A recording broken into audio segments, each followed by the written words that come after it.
Bonjour à tous et bienvenue sur Easily Bourse, la chaîne qui t'aide à investir. Comme broker, personnellement, j'utilise Trade Republic qui propose un CTO et maintenant un PEA, mais aussi Boursobank pour mon PEA qui offre d'appétissants bonus à l'inscription en utilisant les liens présents sous la vidéo. Aujourd'hui, je te retrouve pour l'analyse express de la société SAP, ticker SAP.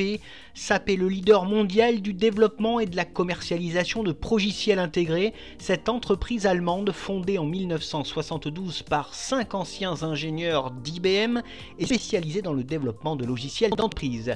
C'est un groupe international qui réalise 15,8% de son chiffre d'affaires en Allemagne, 29,1% en Europe, Moyen-Orient, Afrique, 32,7% aux USA, 8,2% aux Amériques, 4% au Japon et 10,2% en Asie-Pacifique. Ces activités concernent essentiellement les applications, la technologie et les services. Elles s'organisent autour de deux grandes thématiques qui sont la vente de logiciels avec 86,3% de son chiffre d'affaires et qui regroupe entre autres les solutions de gestion financière, la gestion RH et les relations clients, puis vient les prestations de services avec 13,7% de son CA qui comprend les services de conseil et de formation. En quelques chiffres, le groupe SAP c'est quoi? C'est un groupe présent dans 157 pays avec plus de 100 sites de développement à travers le monde. Il possède 300 millions d'abonnés cloud et 26 000 partenaires dans le monde. SAP emploie près de 107 000 collaborateurs et son chiffre d'affaires s'est élevé à 34,1 milliards d'euros en 2024. Côté actionnariat, le capital de SAP est principalement aux mains de deux des familles fondatrices du groupe. Tout d'abord la famille Hopp-Dietmar avec 4,95% des parts, puis la famille Plattner-Asso et sa fondation avec 6,2% du capital, le reste appartenant à divers fonds d'investissement européens. A noter que son capital est constitué de 80% de flottants, d'environ 10% de membres fondateurs et d'environ 10% de salariés. SAP est dirigé par Christian Klein, qui en est le président directeur général depuis 2020. Les 5 dates clés de l'entreprise sont 1972, la fondation de SAP, 1992, le lancement d'une solution ERP révolutionnaire, 2015, la suite ERP de nouvelle génération basée sur la technologie in-memory, 2020, l'acquisition de Qualtrics et 2024, SAP devient la troisième entreprise la plus valorisée d'Europe. Ses principaux concurrents sont les Américains Oracle, Microsoft et Salesforce.com.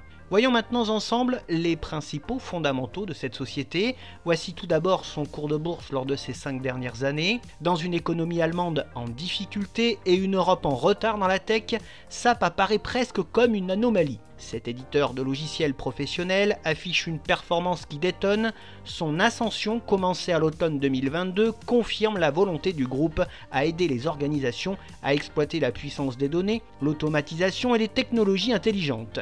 Dans ces conditions, le titre affiche une excellente performance de plus 71,4% en un an et un gain de plus 45,6% lors de ces 6 derniers mois. Son résultat d'exploitation est en baisse en 2024 du fait de l'augmentation constante de ses coûts. Son chiffre d'affaires est quant à lui en hausse en 2024 et poursuit une très belle progression entamée en 2020. Sa rentabilité via son retour sur capitaux propres connaît un petit coup de pression avec une baisse en 2024. Elle reste tout de même bonne et voisine des 12%. SAP affiche une belle petite trésorerie en hausse qui devrait lui permettre de poursuivre son développement.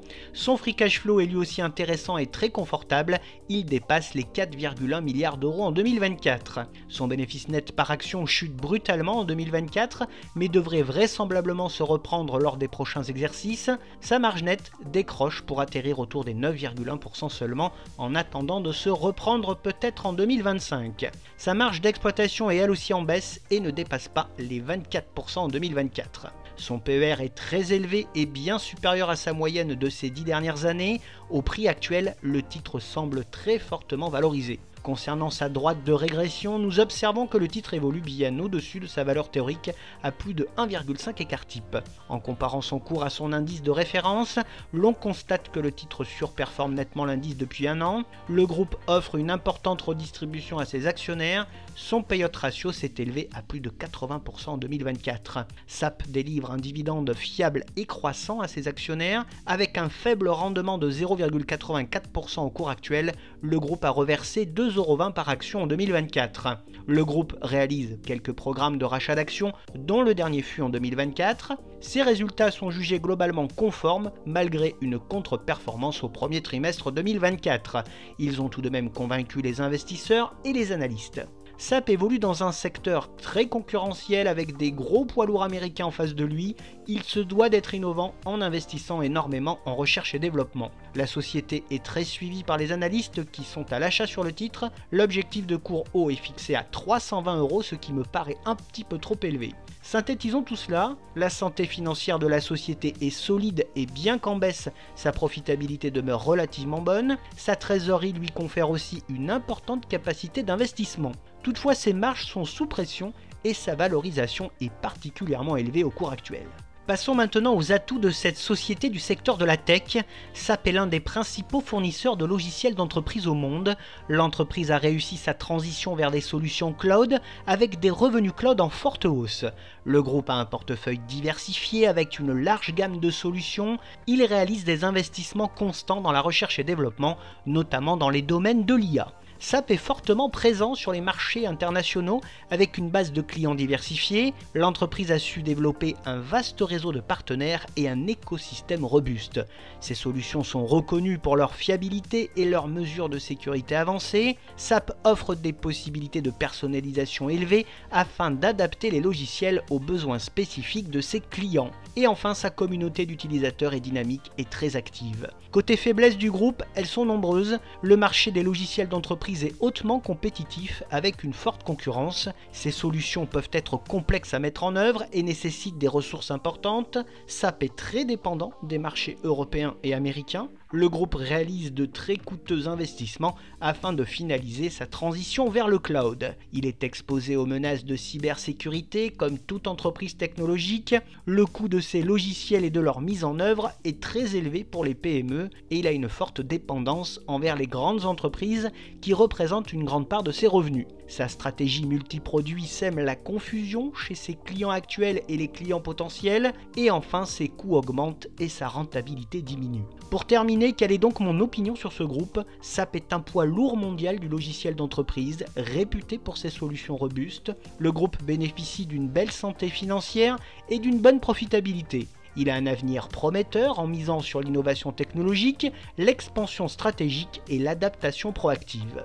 Côté investissement, personnellement, je n'ai pas de SAP en portefeuille, mais je la surveille en watchlist. Sur la base du cours actuel, le niveau de valorisation est particulièrement élevé. Un retour sous les 235 puis les 200 € serait bien afin d'envisager les 320 €. Bien entendu, cette vidéo ne reflète que mon propre ressenti et n'est sûrement pas un conseil d'investissement ni d'achat ou de vente. Je n'encourage donc personne à investir dans ce titre sans avoir étudié de près ses fondamentaux. Et si vous voulez soutenir mon travail et participer de façon active au contenu de cette chaîne, vous pouvez désormais le faire via le site Tipeee. Cela vous permettra de choisir et proposer des vidéos et rendra la chaîne plus participative. Bref, n'oublie pas de liker la vidéo si elle t'a plu et à t'abonner à la chaîne pour te tenir au courant de toutes les dernières nouveautés de mes investissements. Tu peux également me retrouver sur Facebook, X, Instagram, Blue Sky et sur le site Moning. Je te retrouve avec plaisir prochainement pour de nouvelles analyses et n'oublie pas en attendant qu'investir, c'est préparer ton avenir.